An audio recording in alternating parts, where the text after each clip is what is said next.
Hello everybody, this is ELIZ-SHA Keating from WisdomSeekers.net, emphasis on the .net of course.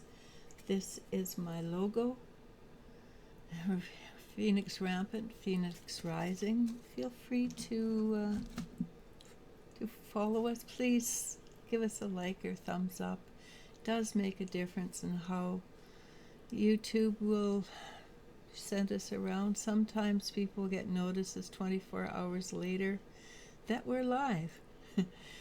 We did a live on Saturday. We probably do another live. Usually it's around 3-4 o'clock Pacific time on Saturday or Sunday. Just pay attention if you're interested in doing an interactive with us. Yeah, it's usually that's the time. We will do other interactives as people ask me, my readers ask me to do it, and I can't tell you when that's going to be because it's always individual to the person. But if you give a thumbs up, please, I would appreciate that. And this is for air signs: Gemini, Libra, Aquarius, water signs, Cancer, Scorpio, Pisces for July 12th, 2023.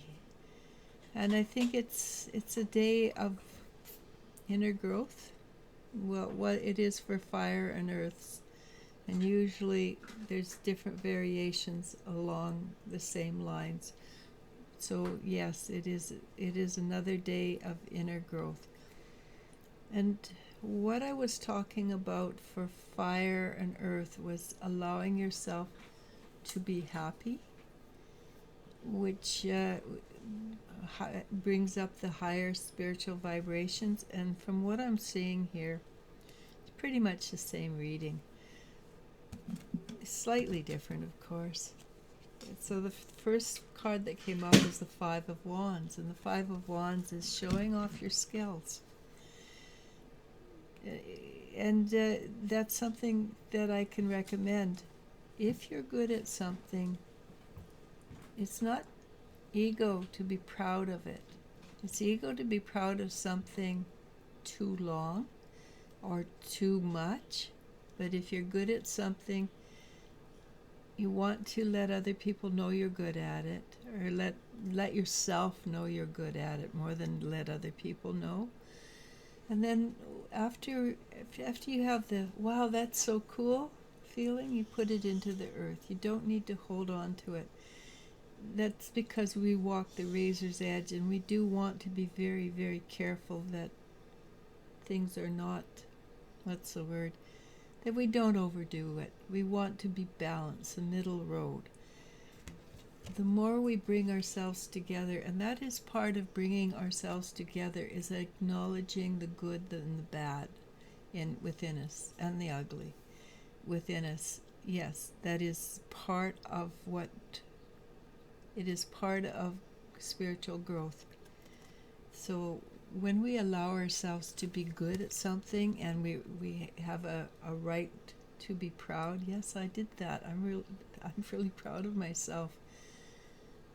That is also a form of healing. So allow yourself to heal, and don't be too modest, because that is detracting from the truth.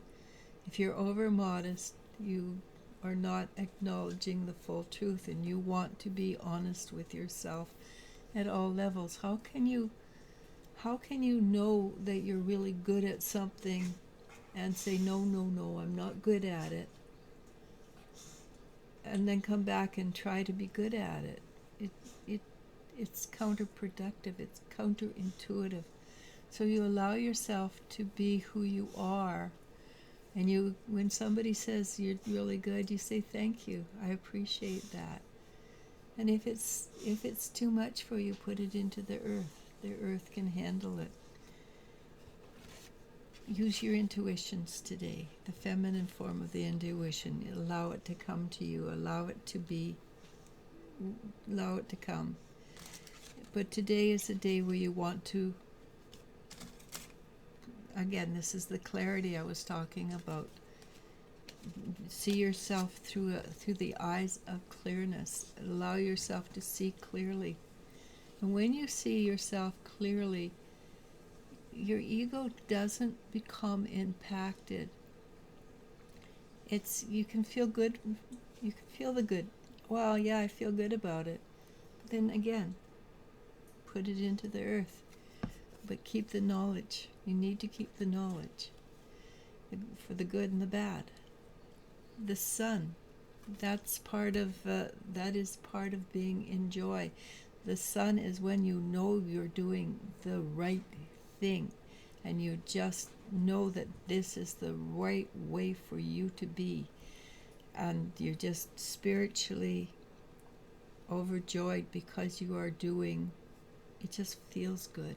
It just feels right. So what that does, you put the energy into you like a bar of steel of joy, and that way you can always reach it and pull yourself back to joy, which is not quite the same as happiness. Happiness is a sine wave. Joy is a constant, right? So you want that joy so that you can always pull yourself into balance, because it's always easy to fall out of balance. It could be that we feel very much alone, or what we're looking for is not where we want it to be and we're still looking for it, or we don't know which is the next step to take. These things are part and parcel of being on the spiritual path, and they're all meant for us to deal with and work our way through it. The best thing is, though, to have that feeling, that constant knowingness that yes, everything will work out for the best, because we allow it to. So I'm pretty well finished, but it's early. So the Hangman is also part of the energy that we're dealing with, and that is allowing circumstances to catch up to where you are. And so that's a patience card. Sometimes things don't happen when we want them to, which would be part of the reason you can't find the next step, or part of the reason that you cannot see that it's already in your aura, but it just hasn't arrived there yet, because we're waiting for things to happen. We're waiting for this person to catch up to that reaction, that this happenstance to happen, so that everything is in alignment. Be patient. I know that's a hated word. Patience is a hated word, but it will bring you to a different kind of joy than you've dealt with in the past, because we are moving up. That's definitely what was happening in the Taurus, our fire and earth signs. We are moving up. We are becoming more. All right, so allow this to be part of your life. Allow this to be part of who you are. You have the Ace of Wands, and the Ace of Wands. What about the Ace of Wands? You have the support. You have a great deal of support, and it will transmute old energies for you if you're patient and you no longer are needing them in your life. Sometimes things happen and we outgrow them. Literally, we don't have to know what we've outgrown. We just have to allow it to leave. So today we got the Nine of Cups. I love the Nine of Cups because it's a fun card. And that's what I keep telling you. Have fun. Be in joy. So I'm asking you to be on cloud 9. But this is the wish card. This is the fun card. Allow yourself to have fun. Make a wish. Have fun with the wish. All right? Namaste. Namasko. And you, I love you, and you I do love. Bye.